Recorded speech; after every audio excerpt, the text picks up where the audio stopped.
जितेंद्र नारायण त्यागी साहब, आपने सैयद वसीम रिजवी से जितेंद्र नारायण त्यागी तक का जो सफर तय किया, अब आप जो है सनातन धर्म इख्तियार करके कैसा महसूस कर रहे हैं?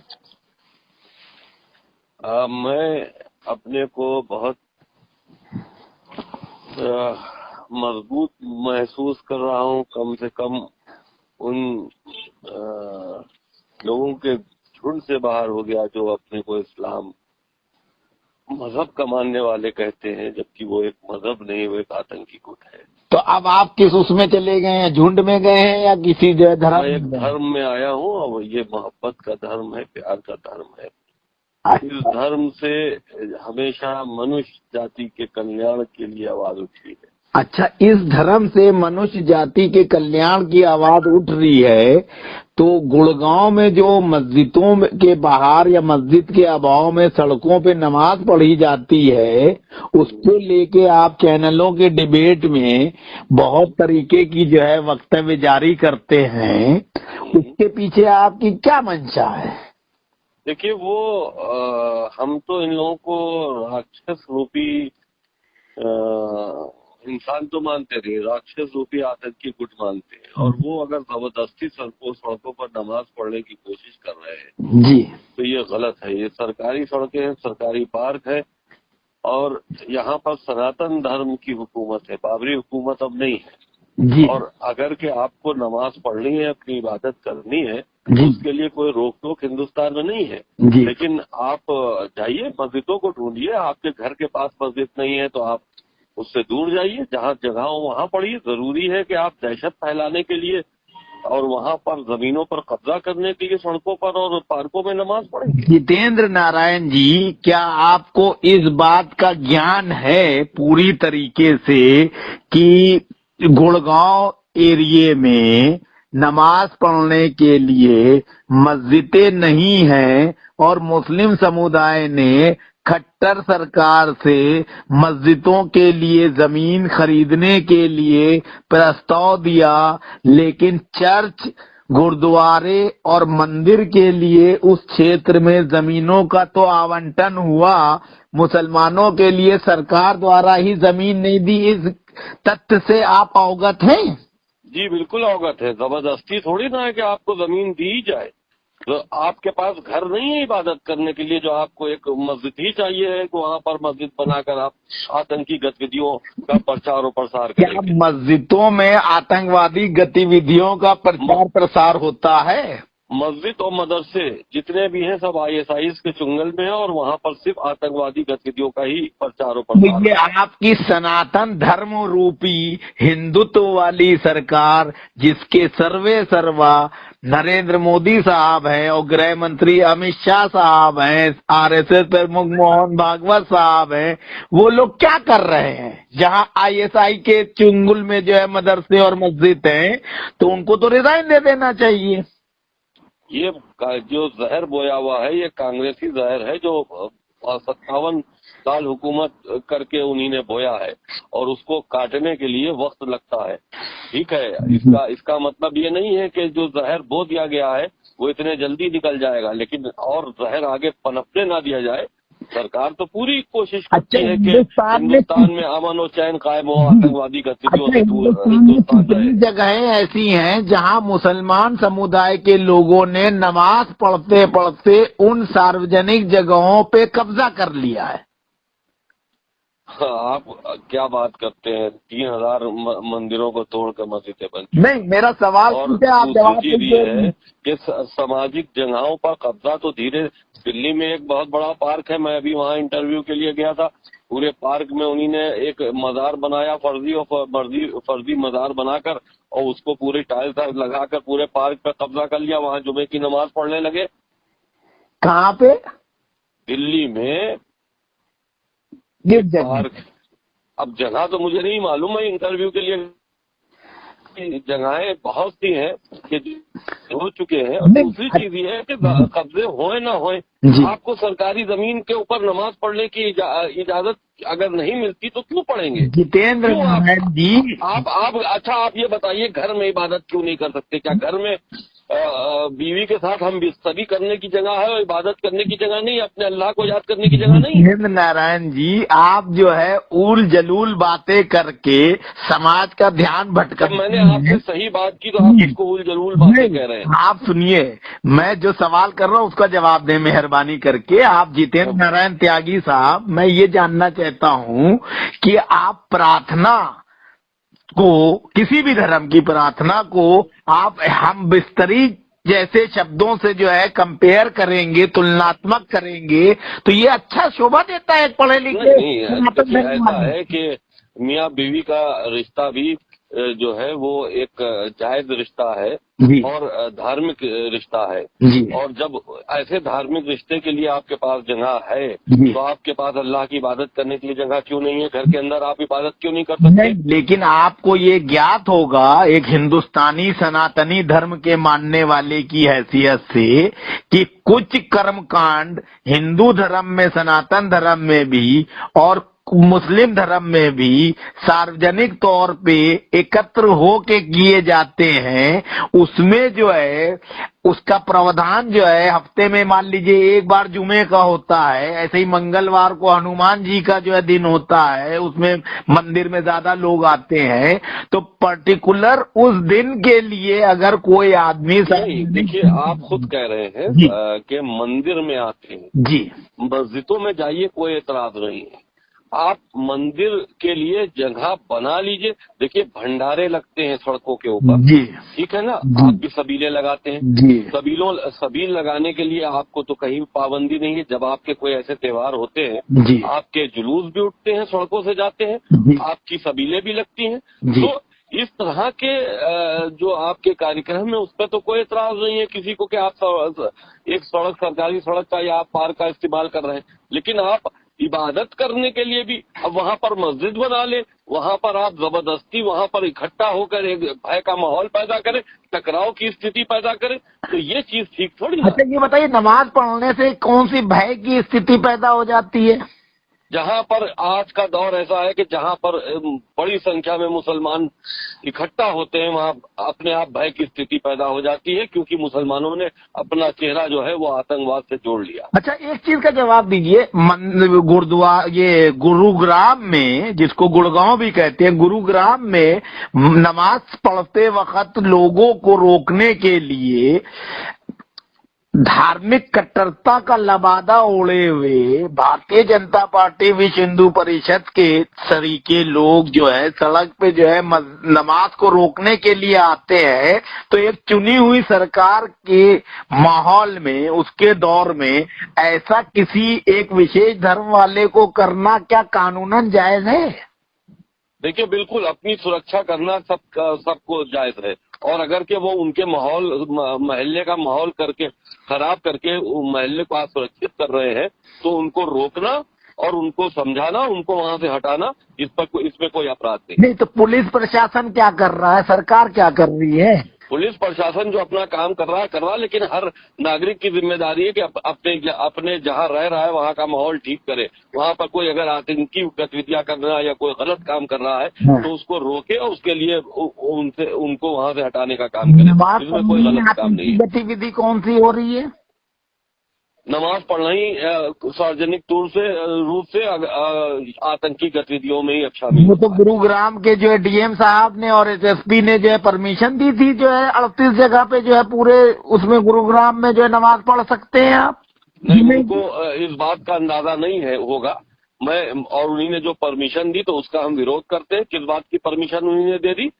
बगैर सोचे समझे दूसरे समुदाय के बीच में आपने कैसे परमिशन दे दी? और सार्वजनिक स्थानों पर परमिशन देने का कोई तुक नहीं होता। अगर ऐसी तरह की कोई परमिशन दी भी गई है तो हम उसका विरोध करते हैं, उस अधिकारी का विरोध करते हैं जिससे दी। अच्छा, देश जो है संविधान से और लोकतांत्रिक व्यवस्था से, संविधान में कहाँ लिखा है कि आप खुले में नमाज पढ़ेंगे और जबरदस्ती पढ़ेंगे? नहीं, जबरदस्ती का क्या मतलब है इसमें? सरकार जबरदस्ती का मतलब ये है कि आपको अपनी इबादत करने में घरों में मस्जिदों में कोई नहीं रोक रहा, लेकिन आप सार्वजनिक स्थानों पर भी नमाज के लिए इस्तेमाल करेंगे तो आपको संविधान ये इजाजत नहीं देता। नहीं, तो इसमें जो है सरकार को दखल अंदाजी करना चाहिए कि व्यक्ति विशेष धर्म का मानने वाला उसमें जो है बाहें चढ़ा के जो है लड़ेगा। अरे भाई, हमारी कोई हत्या करने आ रहा हो और हमारे घर पे कोई आग लगाने आ रहा हो तो जब तक कि पुलिस आएगी अब सरकार अपना काम करेगी तब तक को हमारा भी तो दायित्व है कि हम अपने को सुरक्षित करें। तो नमाज पढ़ने में हत्या करने आ रहे हैं लोग। बिल्कुल, इस वक्त जिस तरह से मुस्लिम आतंकी गतिविधियां चल रही हैं उसमें मुसलमानों का इकट्ठा ही होना एक दहशत का माहौल है। अच्छा, लोग तो ये भी कहते हैं कि आपने मुसलमान धर्म इसलिए छोड़ा कि जो है आप जो है पूरी तरह से सुरक्षित होना चाहते थे सनातन धर्म में जाने के लिए। सनातन धर्म में सुरक्षित होने का क्या मतलब है? भाई, मुसलमान जब हमको इस तरह से हमारे ऊपर आंखें निकाल रहे हैं, हमारे कत्ल करने के फतवे दे रहे हैं, और जब वहाँ मोहब्बत और मजहब नाम की कोई चीज ही नहीं है, तो गहन अध्ययन के बाद अगर हमको ये लगा कि सनातन धर्म एक मोहब्बत का धर्म है, हमने इख्तियार कर लिया, इसमें परेशानी किस बात? नहीं, परेशानी कोई नहीं है, हमारी तो आपको शुभकामनाएं हैं। आप जो है बस आप दुआ दीजिए, शुभकामना दीजिए, मैं राष्ट्र हित में, देश हित में, सनातन धर्म के हित में अपना काम करूं। नहीं, सनातन धर्म इंसानियत सिखाता है कि नहीं सिखाता है? सनातन धर्म इंसानियत सिखाता है, लेकिन राक्षस रूपी जो लोग हैं उनसे अपने को सुरक्षित रखने का भी अधिकार देता है। नहीं, तो राक्षस रूपी जो लोग हैं उनको कानूनी तौर पे दंड देने का प्रावधान तो संविधान में है, सरकार को उसको करना चाहिए। तो अपनी सुरक्षा करने का भी इख्तियार हर एक को है। तो इसका सरकार अपना काम कर रही है, हर शांति प्रिय जो सनातन धर्म के लोग हैं वो अपनी सुरक्षा करने के लिए अगर सामने आते हैं, अपनी सुरक्षा के हित में, अपने परिवार के हित में, भय युक्त माहौल को ठीक करने के लिए सामने आते हैं, तो इसमें कोई अपराध नहीं। जितेंद्र नारायण जी, इसका मतलब ये माना जाए कि केंद्र की मोदी सरकार और हरियाणा की खट्टर सरकार और उत्तर प्रदेश की योगी सरकार कमजोर है, क्योंकि जनता को अपने हाथ में कानून लेना पड़ रहा है। बिल्कुल नहीं, ये कानून लेने की बात नहीं है। योगी सरकार ने, मोदी सरकार ने, कट्टर सरकार ने और जहां जहां भारतीय जनता पार्टी की सरकारें हैं, सब ने उन कट्टरपंथी मानसिकता रखने वाले जो राक्षस रूपी मुसलमान हैं उनको दुरुस्त करने का काम किया है, संवैधानिक तरीके से काम किया है। और आज कम से कम उन लोगों में इतना भय तो जरूर है कि वो गलत एक्टिविटीज करने से डर रहे हैं, घबरा रहे हैं, वरना खुलेआम जिस तरह का मुसलमान आतंक मचाते थे, आज उस माहौल से हिंदुस्तान बचा हुआ है। आपके हिसाब से कितने % लोग मुसलमान जो हैं आतंकवादी हैं देश? 100%। मतलब ये हिंदुस्तान के 100% मुसलमान आतंकवादी हैं? बिल्कुल आतंकवादी, कुछ आतंकवादी है, कुछ आतंकी सोच रखते हैं, लेकिन कुल मिलाकर अगर हम एक तराजू में तौले तो कुल मिलाकर सब आतंकवादी है। मतलब आप हमारे ऊपर भी आरोप लगा रहे हैं, इसका मतलब है हम भी सोच रख बिल्कुल। अगर आप मुसलमान हैं तो मुसलमान है, कुरान पर अकीदा रखते हो, मोहम्मद पर तो हम आपको भी आतंकी श्रेणी में लेंगे। मतलब आप जो है दूसरे धर्म पे जो है प्रश्न चिन्ह लगाने वाले कौन है? सनातन धर्म तो ये नहीं सिखाता है। सनातन धर्म अपनी रक्षा करने के लिए स्वतंत्र है, और दूसरी चीज ये है कि यहाँ सिखाया कुछ नहीं जाता। हम देख रहे हैं कि किस तरह से सनातनियों को नष्ट करने की प्लानिंग हो। अगर उस प्लानिंग के तहत अगर हम फंसते हैं तो बार हमारा देश सब कुछ बर्बाद होने की कगार पे आ जाए। आपके हिसाब से कितने सनातनियों को इन आतंकवादियों ने अपना निशाना? करोड़ों, मुगलों से लेकर अब तक करोड़ों, इसकी आप संख्या शायद काउंट नहीं कर सकते। तो क्या आप चाहते हैं कि जो अव्यवस्था देश में पैदा हो? व्यवस्था देश में, देश चलेगा संविधान से और शरीयत से नहीं चलेगा। शरीयत जो एक अंधी शरीयत है, शरीयत वो जो मोहम्मदी शरीयत है, शरीयत वो जो कुरानी शरीयत है, इसके हिसाब से अगर देश चलेगा तो बर्बाद हो जाएगा, और अगर इसके हिसाब से मुसलमान चलेगा तो वो देश को बर्बाद कर देगा। संविधान में जो है ये लिखा है कि सबको बराबरी का अधिकार है, उपासना पद्धति अपने बराबरी का अधिकार उसको है कि जो अपने धर्म पर रहते हुए अपने धर्म का अच्छा प्रचार करे, लेकिन इस तरह के अधिकार आपको नहीं दिए गए कि आप मस्जिदों से और मदरसों से इस बात का प्रचार प्रसार करें कि सिर्फ मुसलमानों को जीने का हक है, दूसरा काफिर है उसका कत्ल कर देना चाहिए। ये कहाँ लिखा है? आयतों से तमाम प्रचार प्रसार मदरसों और जो मस्जिदें हैं उनसे इन आयतों का प्रचार प्रसार होता है। उन प्रचार प्रसार से जो है सब बिगड़ जाता है मामला। बिल्कुल, इसी तरह से तो आज माहौल इतना खराब हो चुका है। पूरी हम हिंदुस्तान को क्या देखें, पूरी दुनिया में माहौल खराब है।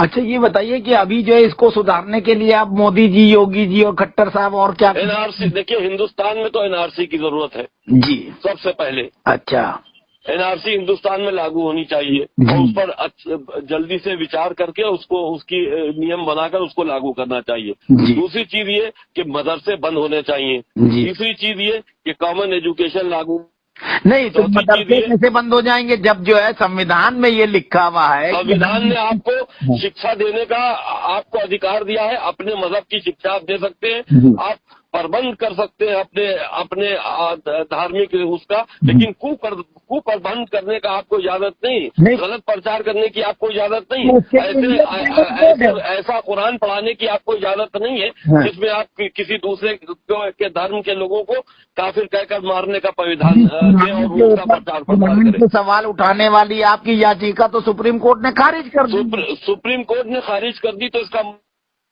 मेरे विचार खारिज हो गए, याचिका ही तो खारिज हुई है, मेरे विचार तो दुनिया से टकराएंगे। तो इसका मतलब ये है कि आपको भारतीय जनता पार्टी और विश्व हिंदू परिषद और आरएसएस का जो है आशीर्वाद प्राप्त है कि इस तरह के माहौल करके जो हिंदूवादी जितनी संगठनें हैं, चाहे वो आरएसएस हो, चाहे विश्व हिंदू परिषद हो, चाहे हिंदू वाहिनी हो, चाहे बजरंग दल हो, सब अपने अपने समाज के लिए का काम कर रहे हैं, हैवानियत का काम नहीं कर रहे हैं। वो अगर अपने समाज को, हिंदू समाज को बढ़ाने का काम कर रहे हैं, इसका मतलब ये थोड़ी ना है कि वो ये सिखा रहे हो कि हम दूसरे धर्म को मार डालें। लेकिन अगर दूसरे धर्म के लोग हमको मारने की नियत रखते हैं तो उनसे सुरक्षित रहना और अपने को मजबूत करना, ये भी हमारा धार्मिक कर्तव्य है। नहीं, वो आप कीजिए, उसके लिए तो कोई मनाही नहीं है। हर आदमी को अपना जीवन सुरक्षित रखने का अधिकार है। मेरा सवाल आपसे ये है कि इस तरह से अव्यवस्था पैदा करके आप समाज में क्या अव्यवस्था हिंदुस्तान में सनातनी नहीं पैदा कर रहा, अव्यवस्था हिंदुस्तान में मुसलमान रहा है और वो एक साजिशन तौर पे हो रहा है। और जो ISIS है वो पूरी तरह से जितने भी आतंकी छोटे छोटे गिरोह थे सबको कैप्चर कर चुकी है। हर मस्जिद, हर मदरसे में ISIS की ट्रेनिंग दी जा रही है, जो देश के लिए आगे जाकर बहुत बड़ा खतरा हो। कहीं ऐसा तो नहीं है कि आप लोग जो इस तरह का हवा पैदा करके इलेक्शन में जो है हिंदू वोट का पोलराइजेशन करने के लिए आप जैसे लोगों को जो RSS और विश्व हिंदू परिषद, बजरंग दल और हर सही बात को पॉलिटिक्स से आप लोग जोड़कर बात को कमजोर करने की कोशिश करते हैं। अगर असलियत बात कही जा रही है तो आप उसको राजनीति से जोड़कर इस बात की कोशिश करते हैं कि बात को कमजोर किया जाए, लेकिन ये बात कमजोर नहीं है, बहुत मजबूत है और मजबूती के साथ में पूरी दुनिया में उठेगी। अच्छा, तो अब आप जो है, और अब क्या आपका इरादा है जितेंद्र नारायण त्यागी की हैसियत से? अब आप और कौन से कारनामे करेंगे जिससे सनातन धर्म मजबूत हो? हर वो काम जिससे सनातन धर्म की रक्षा हो सके, हर वो काम जिससे सनातन धर्म विकास की तरफ जा सके, हर वो काम जिससे सनातन धर्म अपने दुश्मनों को पहचाने और संगठित हो, वो हर काम करने को हम तैयार। सनातन धर्म इतना कमजोर हो गया है कि 25% जो है मुसलमान, अब बकौल आपके जो कट्टरपंथी हैं, वो 75% सनातन वालों को जो है प्रभावित कर लेंगे। सनातन धर्म कमजोर कभी नहीं था। सनातन धर्म हमेशा से सीधा धर्म रहा है। आप बताइए कि हिंदुस्तान की इतनी बड़ी आजादी होने के बाद अखंड भारत में जब इतना बड़ा क्षेत्र हो, वहाँ पर चंद लुटेरे और मुगलों की फौजों ने आकर पूरे हिंदुस्तान पर कब्जा कर लिया कि सनातन धर्म की शराफत नहीं थी तो और क्या था। अच्छा, अशोक जी कौन थे? मुगल थे? सम्राट अशोक जी मुगल थे वो। हम बाबर की बात कर रहे हैं, सम्राट अशोक की बात नहीं कर रहे हैं। बादशाह तो अपना विस्तार करने के लिए वो बादशाह विस्तार कर सकता है ना। आपसी बादशाहत की लड़ाई या आपसी राजाओं की लड़ाई तो हर जगह होती है, लेकिन गिरोह बनकर किसी दूसरे मुल्क से एक धर्म के नाम पर घुसना और धार्मिक स्थलों को तोड़ना, हिंदुओं को कत्लेआम करना, ये तो मुगलों ने किया है ना। तो अब आप क्या चाहते हो? वही इतिहास दोबारा दोहराना चाहते हो? इतिहास दोबारा हम नहीं, इतिहास दोबारा मुसलमान दोहराना चाहता है। उसको रोकने के लिए हमको अब संगठित जरूर होना पड़ेगा। मतलब पहले नहीं हुए, अब होंगे। तो संगठित नहीं थे तभी तो ये हादसे हुए। संगठित नहीं थे इसीलिए तो मुसलमानों के चुंगल में भारत फंसा। अगर संगठित होते तो कैसे फंस सकता था? अच्छा, तो अब आप जो है क्या चाहते हैं कि यहाँ जो एनआरसी लागू हो तो उसमें किस तरह के मुसलमानों को आप देश से बाहर करना चाहेंगे? जितने भी कट्टरपंथी मुसलमान हैं उनको देश छोड़ के जाना पड़ेगा। और इंसानियत के नाते अगर आप अपने धर्म का सही प्रचार करके और इंसानियत की तरह अगर आप रह सकते हैं तो आपको रहना होगा। कुरान और मोहम्मद का जो प्रचार प्रसार है, उनके जो चरित्र के ऊपर चलने की बात है जिसको आप सुन्नत कहते हैं, इनको त्यागना होगा। अगर आप ये नहीं त्यागते और अगर इसी तरह से हैवानियत, सबको त्यागी बनाओगे आप?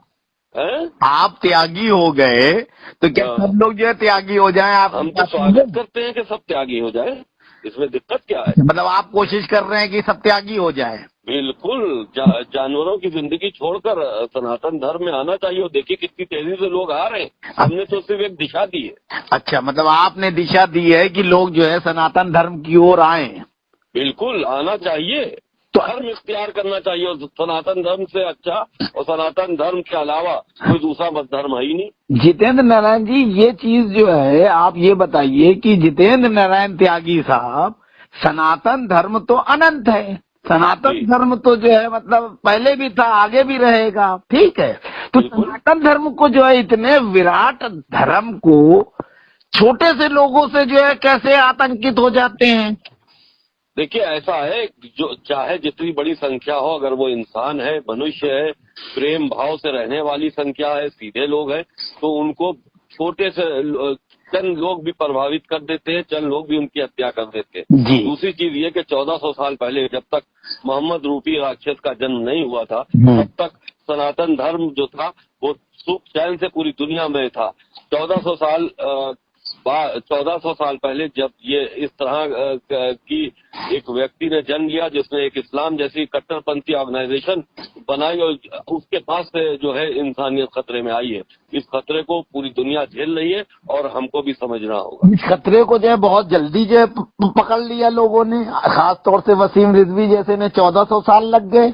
नहीं, ये तो सभी जान रहे हैं, बोलने की हिम्मत नहीं रखते हैं। आप क्या समझते हैं, मुसलमान क्या समझ ही नहीं रहा? मुसलमान हर चीज को समझ रहा है। जो समझदार मुसलमान है वो समझ रहा है, लेकिन वो अपनी मौत के डर से कि उनका सर काट दिया जाएगा, इसलिए वो हक की बात बोलने से डरता है। तो मुसलमान डर रहे हैं कि जो है हम हक की बात कहेंगे तो जाहिर सी बात है कि कट्टरपंथियों की संख्या ज्यादा है और मुसलमानों की संख्या, उसमें जो समझे बूझे पढ़े लिखे और शांति प्रिय मुसलमान है उनकी संख्या कम है। लखनऊ में तो इतने शिया हजरात रहते हैं, इकलौते। शियों की बात कीजिए ही नहीं। शिया जो है वो तो पहले ही धर्म से उनको निकाला मिल चुका है मोहम्मद के जमाने में। वो तो अहले बैत के चाहने वाले हैं। तो शिया जो है वो एक जालिमों से नफरत करने वाले लोग हैं और उन लोगों से मोहब्बत करने वाले लोग हैं जिनके साथ में जुल्म ज़्यादती हुई है। तो जाहिर सी बात है कि जिनके साथ में जुल्म ज़्यादती हुई है उनका सम्मान, उनकी इज्जत हम भी करते हैं। हम शिया हैं और शियों को ये बात कहनी नहीं चाहिए कि वो मुसलमान है, क्योंकि जो मुसलमान तबका है वो शियों को मुसलमान मानता ही नहीं। हर जगह तो शियों का कत्लेआम ये कहकर किया जाता है कि साहब ये मुसलमान है ही नहीं। तो क्या आप ये चाहेंगे और कोशिश करेंगे कि कल्वे जव्वाद और यासूब अब्बास और ये जो आपके मोहसिन रजा, ये सब जो शिया प्रमुख नेता लखनऊ के, हम खाली व्यक्तिगत किसी की बात नहीं करते हैं, पूरी शियत की बात कर रहे हैं। पूरी दुनिया के शियों को ये बात समझनी चाहिए कि जब तुमको मुसलमान माना ही नहीं जा रहा है तो इन मुसलमानों के तलवे क्यों चाट रहे हो? तुमको जब निकाला दे दिया गया तो तुम्हारी जिनसे मोहब्बत है उनसे मोहब्बत कायम रखते हुए एक धर्म की तलाश करो और सनातन धर्म की तरफ आ जाओ। अच्छा, तो आप आह्वान करते हैं उन शिया हजरातों को जो वो सनातन पूरे ईरान, पूरे इराक और पूरे जो मुल्ले हैं, इन सब से आह्वान करते हैं कि ये सब टोपे टापे हटाओ और सनातन धर्म की तरफ आओ। अच्छा, ये बताइए कि आपको सनातन धर्म अख्तियार करने के लिए प्यार पैदा हुआ कि कोई आपके मन में लालच थी कि इसमें आएंगे तो हम सुरक्षित हो जाएंगे और हमें मंत्री पद मिलेगा? लालच और पद की कोई बात नहीं। इससे पहले भी मैं बहुत से पदों पर रहा हूँ, राज मंत्री भी रहा हूँ। तो आप क्या कहते हो, आपकी क्या किस तरह से पारितोषिक मिलना चाहिए आपको मोहन भागवत जी और मोदी जी की तरफ से? मैं किसी पद की लालच में नहीं हूँ। मैं एक धर्म की सेवा करने आया हूँ, एक सिपाही हूँ सनातन का, और उस सिपाही होने के नाते मेरा ये फर्ज है कि मैं सनातन धर्म की सेवा करूँ। सनातन धर्म की सेवा जो है सनातन धर्म के मूल्यों के हिसाब से करेंगे कि किसी राजनीतिक दल के प्रवक्ता की हैसियत से करेंगे? मैं यहाँ पर कोई राजनीतिक बात ही नहीं कर रहा हूँ, मैं सनातन धर्म के मूल्यों की बात कर रहा हूँ। सनातन धर्म का मूल्य है इंसानियत, प्रेम, मोहब्बत। तो जो लोग नमाज पढ़ रहे हैं वहाँ सनातन धर्म जिंदाबाद, जय श्री राम के नारे लगा के व्यवधान पैदा करना सनातन धर्म सिखाता है? राक्षसों से प्रेम करना सनातन धर्म नहीं सिखाता। वो इंसानियत के दुश्मन जो लोग हैं वो राक्षस जाति से आते हैं, और हमेशा राक्षसों को बचाने के लिए, राक्षसों से मनुष्य जाति को बचाने के लिए सनातन धर्म में जो अवतार आए हैं भगवान के, उन्होंने जन्म लिया है और सनातन की मदद की है। और सनातन धर्म के लोगों ने उनके साथ में कंधे से कंधा मिलाकर जो अधर्मी लोग हैं, जो राक्षस रूपी लोग हैं, उनसे हमेशा संघर्ष किया है। अच्छा जितेंद्र नारायण जी, आप भगवान श्री राम को और भगवान श्री कृष्ण को किसको जो है अपने आदर्शों और उसूलों के हिसाब से ज्यादा निकट पाते हो? देखिए, इसमें ज्यादा और कम की बात नहीं है, सब बराबर से सम्मानीय है, और जितने भी अवतार हैं सब पूजनीय है। और इसमें आप ये तौलने की बात नहीं कि तौला आप क्या जाता है कि कौन ज्यादा है कि कौन कम है, खलीफा अच्छे थे या मोहम्मद अच्छे थे, ये तौला वाला आप क्या जाता है? नहीं, मैंने एक आइडियल रूप में पूछा, मैं तौल नहीं। देखिए, आइडियल रूप में आपको कौन ज्यादा प्रभावित करता है, भगवान श्री राम की अपने अपने क्षेत्र में, अपने अपने हिसाब से, अपने अपने युग में मनुष्यों के लिए जो संघर्ष था, सबका संघर्ष सिर्फ राक्षस जो रूपी यहाँ पर जनजाति थी उससे बचाने के लिए सबका अपने अपने युग में संघर्ष रहा है। अच्छा, इस्लाम में कहाँ पे लिखा है कि किसी को नाहक मार दिया जाए? पूरा कुरान इससे पटा पड़ा है। आप अगर नहीं पढ़ना चाहते हैं या आप इस तरह की गुमराह करने की बातें करते हैं तो वो आप करते रहिए, लेकिन पूरा कुरान इससे पटा पड़ा है कि अगर मुसलमान ना हो तो कत्ल कर देना चाहिए। नहीं, मुसलमान और काफिर में क्या फर्क है? काफिर वो जो अल्लाह को ना माने, अल्लाह के बाद मोहम्मद को ना माने, अल्लाह की आयतों से इनकार करे, तो उसको आप काफिर कहते हो। काफिर के लिए जो सजाएं आपने कुरान में लिख रखी हैं वो इंसानियत वाली सजाएं नहीं है, वो इंसानियत वाली बात नहीं है।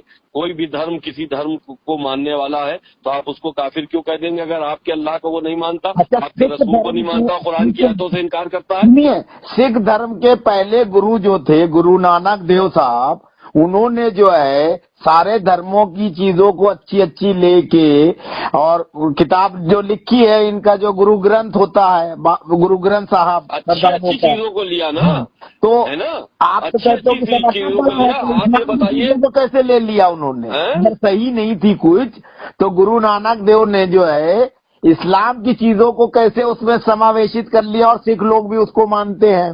पूरी आपके कहने के अनुसार ये जिस तरह से आप कह रहे हैं कि उन्हीं ने सब चीजों को ले लिया और कुरान से भी ले लिया, तो अगर कुरान बहुत अच्छा होता तो पूरे कुरान को अडॉप्ट न कर लिया होता?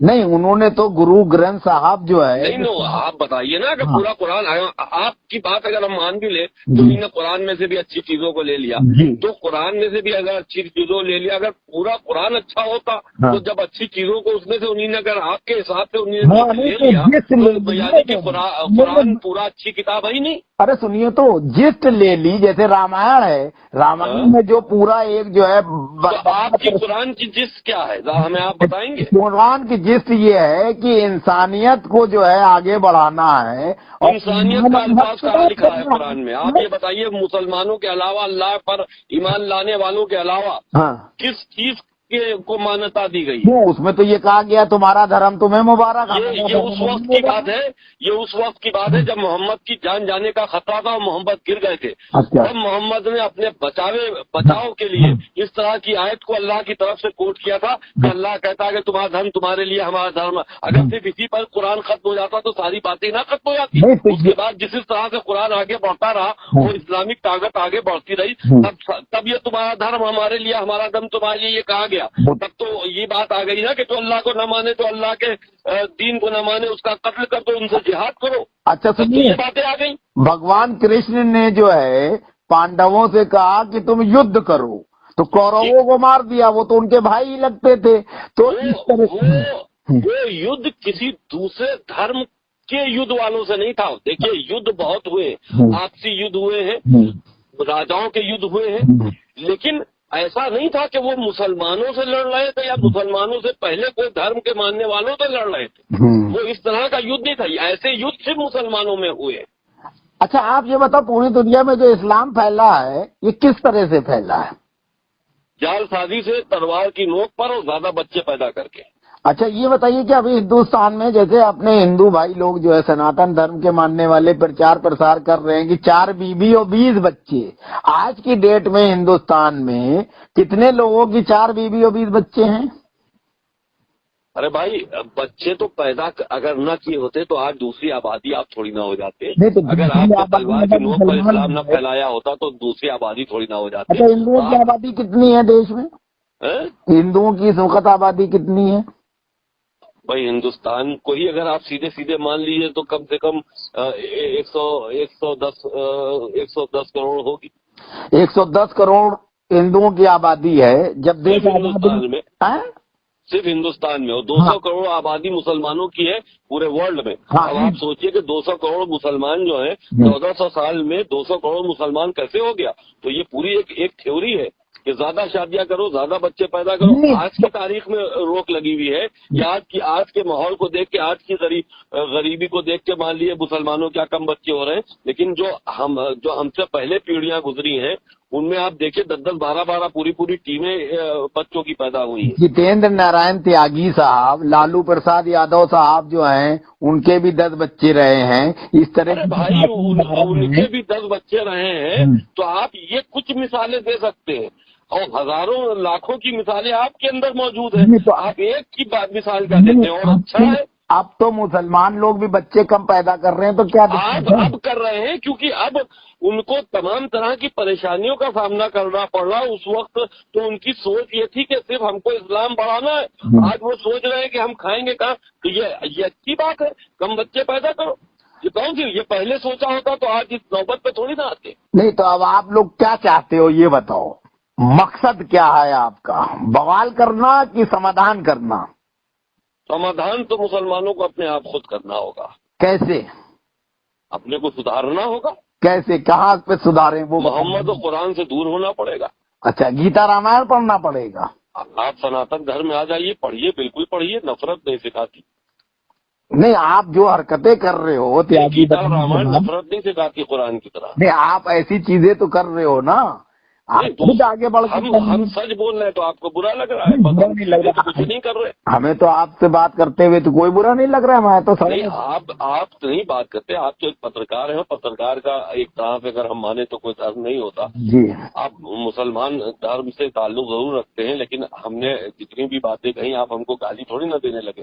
अगर आप आदमी से हमने ये बातें की होती तो पलट के आपको गाली देता। वैसे आप पढ़े लिखे हैं और आप एक धर्म से पत्रकार हैं तो आपका ऐसे करते हैं कि आपको लोग जो है उल्टा सीधा कहें। क्यों कहेंगे तो वो अपनी मानसिकता को उजागर करेंगे। और जाहिर सी बात है कि अगर हम हक बोल रहे हैं तो सच बात तो ज्यादातर लोगों को चुभती है, बुरी लगती है। अच्छा, अब आपका के मिशन क्या है अब आगे का? अब आप तो जितेंद्र नारायण त्यागी हो गए, अब आप इस त्यागी समाज में और खास तौर से सनातन धर्म के लिए अब आप क्या और करना चाहेंगे? आपके मन में क्या है?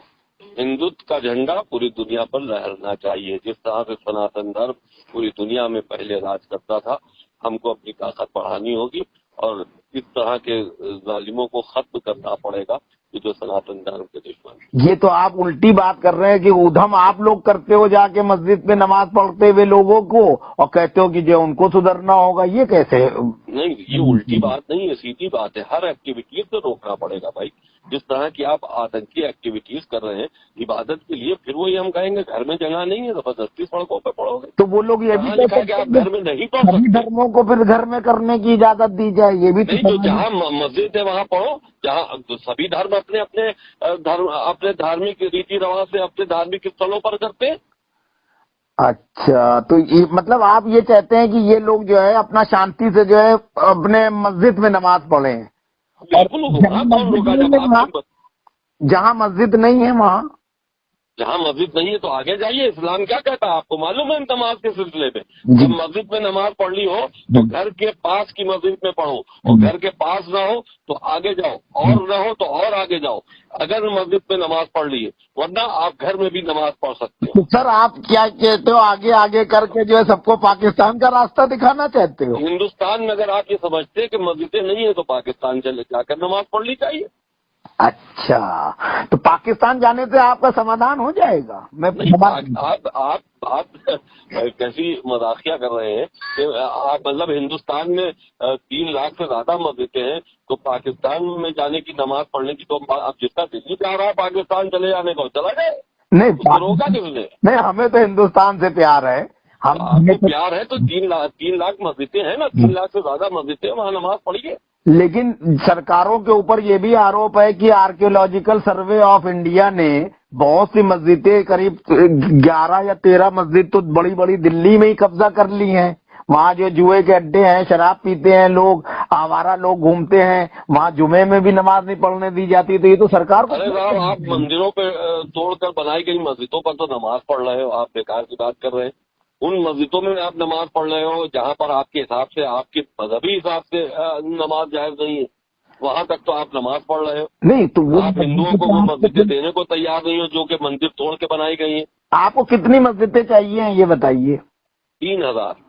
अभी तो आपने हमसे पिछले साल साक्षात्कार में कहा था कि 11 मस्जिदें हैं। 11 मुख्य रूप से है, वैसे अगर हिस्ट्री पढ़ी जाए तो 3000 ऐसी मस्जिदें बनी हुई हैं, छोटी बड़ी मिलाकर। मतलब हिस्ट्री उखाड़ने से मंदिरों को तोड़ का प्रचार हो जाएगा? हिस्ट्री को उखाड़ने पछाड़ने से सनातन धर्म का प्रचार हो जाएगा कि 11 मस्जिद से ही आपकी बात बन जाएगी? नहीं, 11 मस्जिद से क्या मतलब होता? जहाँ पर भी आपको जहाँ पर ये इतिहास मौजूद है कि ये मंदिर था, इसको मस्जिद बनाया गया है, तो वो अब दे देना चाहिए। देखिए, आप एक सनातनी व्यक्ति हैं और धार्मिक व्यक्ति हैं। आप अपने वचन से और बात से पलट रहे हैं। प्राण जाए पर वचन ना जाए, सिया राम जी भी कह गए हैं, और आप पलट रहे हैं। आपने साक्षात्कार में कहा, रिकॉर्ड पे है कि 11 मस्जिदें हमें और चाहिए हैं। वो 11 अगर दे दी जाए तो सनातन धर्म वाले शांति पूर्वक रहेंगे कि फिर भी जो है नाटक नौटंकी चलेगी? भाई, जब मेरी आपकी बात हुई थी जी, तब हम उस मक्कार मजहब को फॉलो कर रहे थे जिसको छोड़कर अब सनातन धर्म कबूल कर लिया है। मतलब अच्छा, वो मक्कार था जहाँ आप सच बात कह रहे थे। और सच बात तो यही है। हाँ। कि 3000 है, 11 तो हम इसलिए कह रहे थे जैसे कि सच बात ये थी कि पूरा कुरान गलत है, लेकिन 26 मैंने इसलिए कहा कि मामले का समाधान हो जाए। अरे देने की एक ही देने की बात करो, सामने तो आओ, बड़ा दिल तो दिखाओ। तुम 11 छोड़ो और तुम 3000 छोड़ो, बड़ा दिल दिखाकर एक ही देने की बात कर लो। चलिए पहल तो देखें। चलिए, हमने अगर आपकी बात आगे मानते हुए ये समाधान कहा, और इस्लाम धर्म के मानने वाले ये कहते हैं कि आप ये 11 मस्जिदें ले लो और शांति से सनातन धर्म की प्रार्थना करो और अपना धर्म आगे बढ़ाओ, शांति से रहो, तो भी क्या 3000 पे आप दावा करेंगे? भाई, आप शांति से रहने वालों को ये मत कहिए कि वो शांति से रहे, वो तो रह रहे शांति से। ये आपको शांति का प्रचार मुसलमानों में करना चाहिए कि वो शांति से रहे, अगर हिंदुस्तान में रहना है। त्यागी जी, मेरा सवाल ये है कि अगर आपको 11 मस्जिदें मिल जाएं, अज्यूम कर लीजिए, सपोज दैट, ये हमारी राय नहीं है, इस पर एक कमेटी बैठनी चाहिए और दोनों तरफ से अगर आप देने की बात करें तो कमेटी बने, उनकी तरफ से भी एक कमेटी बने और हमारी तरफ से भी एक कमेटी बने। हमारे जो तमाम शंकराचार्य हैं और जो लोग हैं वो बैठे और बैठकर बात करें। वो जिस बात पर तैयार हो जाएंगे उस बात को सारा सनातन धर्म मान लेगा। चलिए, मैंने तो आपकी तरफ से पहल कर दी कि 11 विवादित जगहें जो आप कह रहे हो मैंने आपको दी, इस्लाम धर्म की तरफ से मैं दिलवाऊंगा। तसव्वुर में देने से बात नहीं चलेगी। अरे मैं दिलवाऊंगा, हेलो, मैं दिलवाऊंगा आपको, ये मेरा वचन है। मैं दिलवा दीजिए, दिलवाइए तो फिर दिलवाइए, तब आगे का वादा लीजिए। आप मीटिंग करिए, मैं प्रस्ताव पास करवाइए, मैं आप दिलवाइए तब आगे का वादा लीजिए। मैं कह तो रहा हूँ भाईजान त्यागी साहब, मैं बड़ापन उनको करना चाहिए। अपने मुल्लाओं से बात कीजिए जो वो एक लेटर भेजे और जो धर्म संसद होती है जो शंकराचार्य है, किसी को भी एक लेटर भेजे और कहे कि हम इस बात को करने को तैयार हैं कि 11 हम जो मस्जिदें हैं वो देने को तैयार है, एक लेटर भेजे, तब इस पर चर्चा शुरू हो जाएगी, बात हो जाएगी, तय हो जाएगा। तो मैं लेटर भेजूं आपके नाम? आप कौन होते हैं भाई? जो जिम्मेदार है वो भेजे ना, पर्सनल लॉ बोर्ड आके बात करे। हाँ, पर्सनल लॉ बोर्ड से भिजवाएंगे, आप क्यों चिंता आप करें? भिजवा दीजिए, बिल्कुल वार्ता होगी, आप क्यों नहीं किससे होगी। लेटर चाहते हैं ये बताइए? जितने भी जो मुसलमानों के ठेकेदार संगठन हैं, ठेकेदार तो हम भी हैं। हाँ ठीक है, लेकिन आप वो वैल्यू नहीं रखते अरे जो कि आपके धर्म के ये गलत बात कह रहे हैं आप। हाँ। अकेले वसीम रिजवी उर्फ जितेंद्र नारायण सिंह तो मैं कब कह रहा हूँ कि मैं फैसला कर दूंगा? नहीं। मैं आपसे आपकी तरह थोड़ी ना कह रहा हूँ कि मैं आपको इसका जवाब दे दूंगा। हाँ भाई, जब आप अपन पहल करके इस बात को सामने लाएंगे, पहल आपकी तरफ से होगी, तो उसको स्वीकार किया जाएगा, मीटिंग की जाएगी। ये जिम्मेदारी हमारी है कि हम बैठक में लोगों को बिठा लें और बात कराएं। बाद में आपस में बैठकर जो भी तय हो जाए, 1 पर तय हो जाए, 11 पर तय हो जाए, 3000 पे तय हो जाए, ये तो उन लोगों का आपसी मामला होगा जो लोग बैठक में बात करेंगे। ये इस्लाम के मामले में जितना पर्सनल लॉ बोर्ड जो है जिम्मेदार है, उतना हर एक मुसलमान भी जिम्मेदार है। भाई, हर एक मुसलमान जो है वो और अगर आप ये कहें कि 30-32 करोड़ मुसलमान खड़ा हो जाए, सामने आकर बात करे, और 110 करोड़ मुसलमान हिंदू खड़ा होकर बात करे, तो बात थोड़ी ना हो सकती। संगठन ही तो बात करेंगे, धार्मिक इदारे तो बात करेंगे, धार्मिक जिम्मेदारी तो बात करेंगे। शुरुआत मैं करूं, मैं आपको लेटर लिखूं और फिर आप उसकी हमको नहीं, हमको मत लिखिए। किसको लिखें? गृह मंत्री को लिखें, प्रधानमंत्री को लिखें, चीफ जस्टिस को लिखें, राष्ट्रपति को लिखें, किसको लिखें? आपके लेटर से भाई काम नहीं होगा। आप पर्सनल लॉ बोर्ड की तरफ से एक प्रस्ताव पारित कराइए, फिर अपने आप यहाँ से बात करने वाले जिम्मेदारों की एक टीम बन जाएगी और बैठकर वो बात कर लेगी। अच्छा, अगर हम सुप्रीम कोर्ट में रिट लगा दें पर्सनल लॉ बोर्ड को और आपको सबको पार्टी बना दें और कह दें कि जो ये मामला निपटाया जाए, इससे देश का बहुत बड़ा नुकसान हो रहा है, छवि खराब हो रही है, बिल्कुल कीजिए, पैदा हो रहा है, बिल्कुल कीजिए, तब कोर्ट आगे करे, पहल कीजिए, कोर्ट सबको बुलाएगा, बिल्कुल बुलाएगा, आप कीजिए। ये कोर्ट का दरवाजा खटखटाने से किसने रोका है किसको? तो फिर आप इसमें जो है आगे आएंगे? बिल्कुल आएंगे, शांति नहीं आएंगे, सब आएंगे, हर एक का फर्ज है। नहीं तो फिर आप जो है सनातन धर्म वालों को ये मनाएंगे ना कि 11 जो है, मान लो ये सही है कि 3000 से फिर 3 लाख पे पहुंच जाओगे आप, ये तो बता दो आप। देखिए, ये बातचीत के जरिए तय होगा। पहले आप बड़ा दिल चलाओ। हम कह रहे हैं तुम एक मस्जिद देने की बात करो, ठीक, एक ही की बात करो, बड़ा दिल दिखाकर सामने तो आओ। चलिए, सबसे पहले हम भी अपना बड़ा दिल दिखाएंगे, लेकिन पहले तो तुम बड़ा दिल दिखाकर सामने आओ ना। आप सबसे पहले जो है काशी और मथुरा लेंगे, आप पहले वही दे दीजिए और देकर इन लोगों को तैयार कीजिए कि वो ये काशी मथुरा देने के लिए सामने आए। ठीक है, वो बड़ा दिल दिखाएंगे तो सनातनी भी अपना बड़ा दिल दिखाएगा। आप पहले दिखाइए तो। बहुत बहुत धन्यवाद जितेंद्र नारायण सिंह त्यागी साहब, धन्यवाद। धन्यवाद, शुक्रिया।